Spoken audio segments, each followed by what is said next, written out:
strength. So this is going to be something that's filmed. The show we're talking about, so, is based on everything you just told me. Is it being filmed? It's going to be filmed now, and then is that one of the episodes?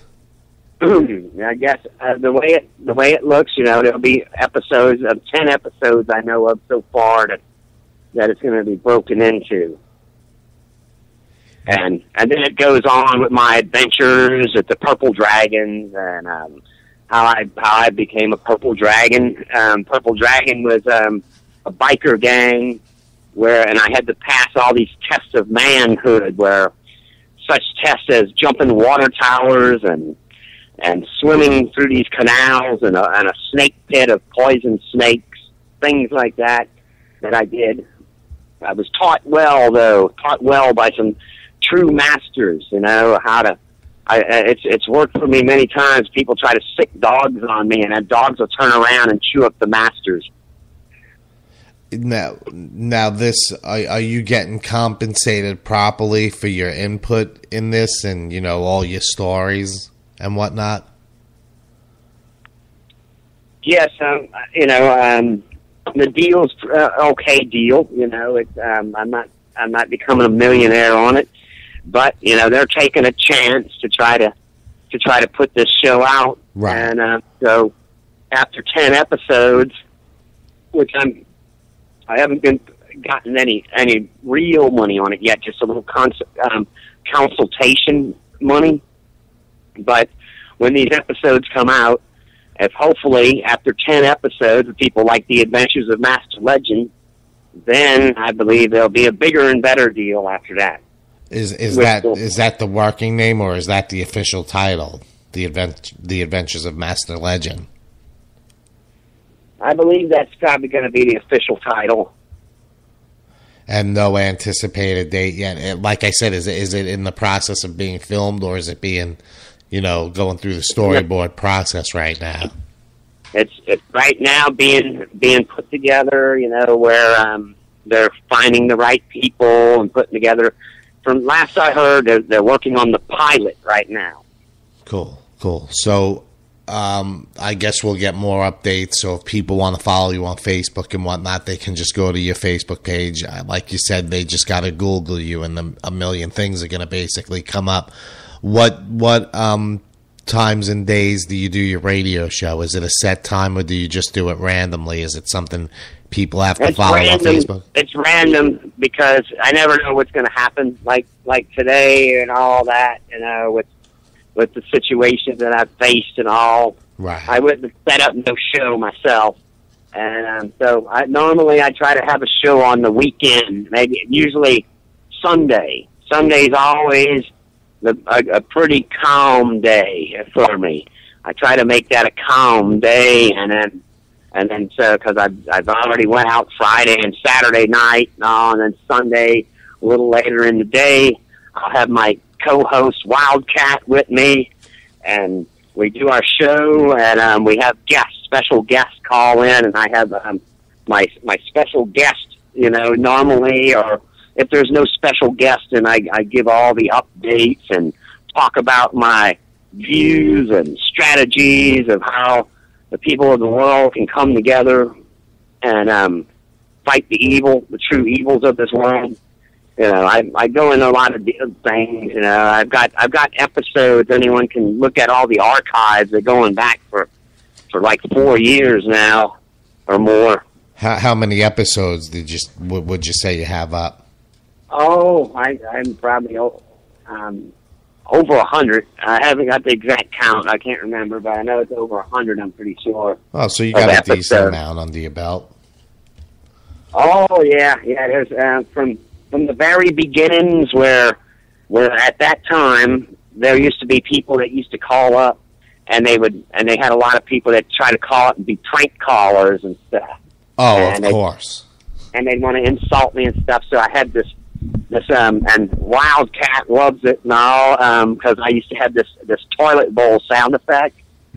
And then before I'd hang up on them, I'd hit the toilet bowl flusher and then hang up on them. Right, yeah, I was listening to an episode. I was listening to the last one. When the first day you started back up, I tuned in like midway through, and I heard you mentioning, I think you were mentioning that. I might have listened to an archive as well, but... Wildcat asked me about the toilet bowl and then effect, and I said, well, I'm kind of trying not to have that right now, and hopefully no uncool people will be calling in. Right. But just to make her happy, I put the toilet bowl sound effect back on there. So next episode, I'll be hitting a few flushers, just not even for callers, unless I get some prank caller, I'll do it. And but just to talk about those evil terrorists, and then I'll talk about bad, evil things in the world. This is what they get. And I'm going to hit them with the flusher. Right.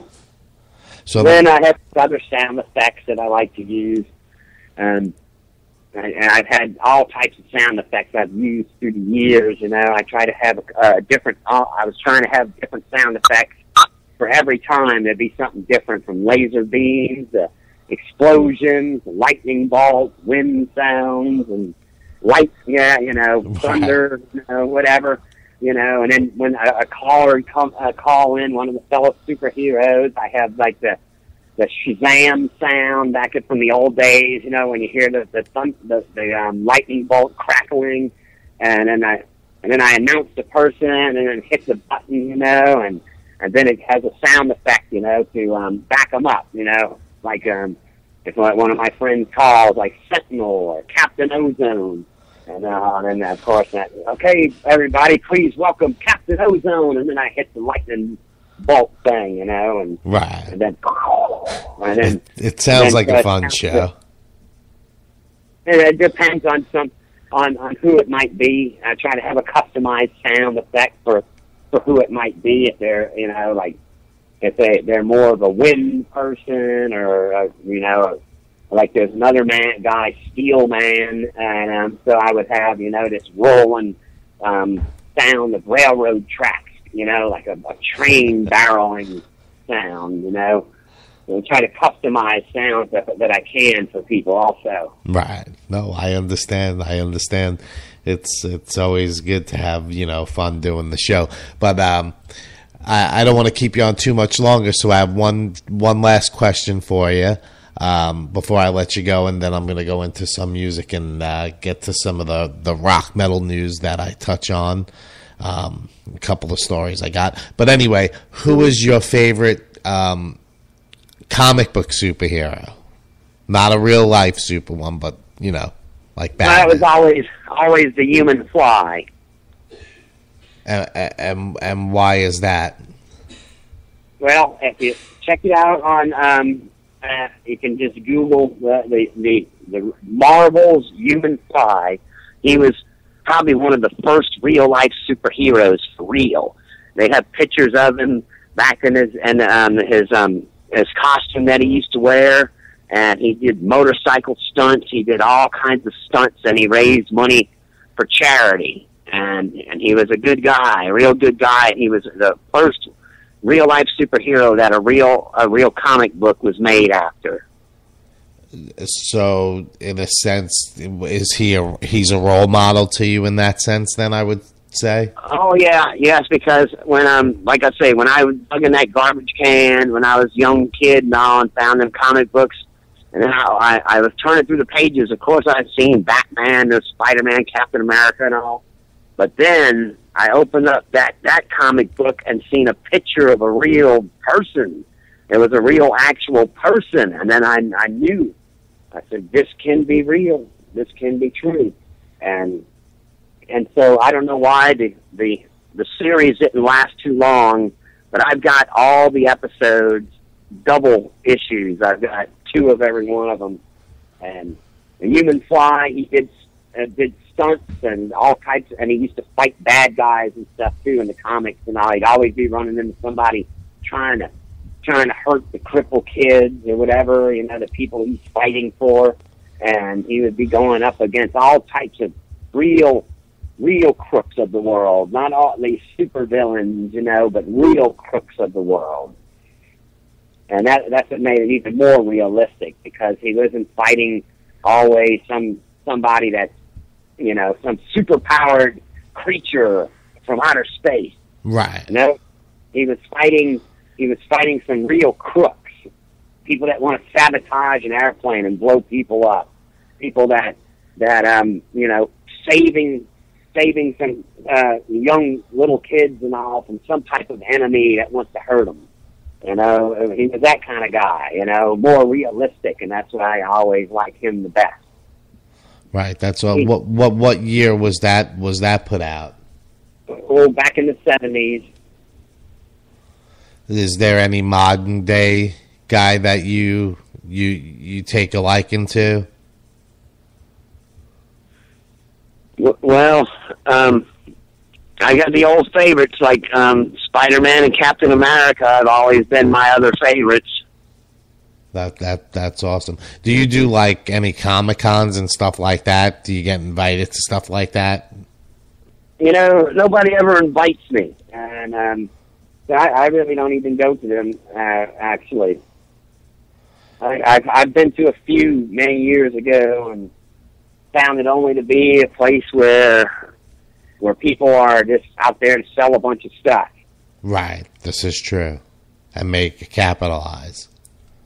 If someone wanted to help you out and maybe send, something your way or contact you, what's the best way for someone to get in touch with you? Because I know a lot of people have been asking me about the things you do, and I said, you're just going to have to listen to the show, and then I'll talk to them about putting some contact information. Is Facebook the best way to get you? Well, you see, Facebook messed me up where they made me have to go by a name that sounded realistic, so I had to use a fake name, Steve Vincent. Now, that's not my real name, but if you look up Steve Vincent, that's the name I came up with from Doctor Strange. Now, it was Stephen Vincent, but I went ahead and went with Steve Vincent. But that's where I got it from Doctor Strange. Another one of my favorites that people don't know so much about. But yeah, and then also, if anybody wants to send me some pairs of socks, or like a lot of people do, there are some that still do, send me a little something that I want to hand out. One of my friends, Widget, sent me a big old box of stuff last Christmas and all, and that's at the Justice Crusader P.O. Box, 541-577, Orlando, Florida, 32854. And that's where a lot of people will send me some donations. I've had people send me snacks and granola bars, big box of granola bars to hand out. And a lot of people know I like to give out socks. And I've gotten a lot of socks and all, and I do give that out because it was a while back when I was giving out clothes and food and waters, razors and soaps and toothpaste, toothbrushes, the works, but this one homeless guy, he said, you've got a lot of good stuff here. You really want to help us out. One thing we all could use is socks because the churches don't have them for us. Nobody has them for us. We're having to wear shoes without socks, and our socks that we can't keep wearing them over again because we get athlete's foot and all and stinky feet. And I said, all right. I thank you for telling me that.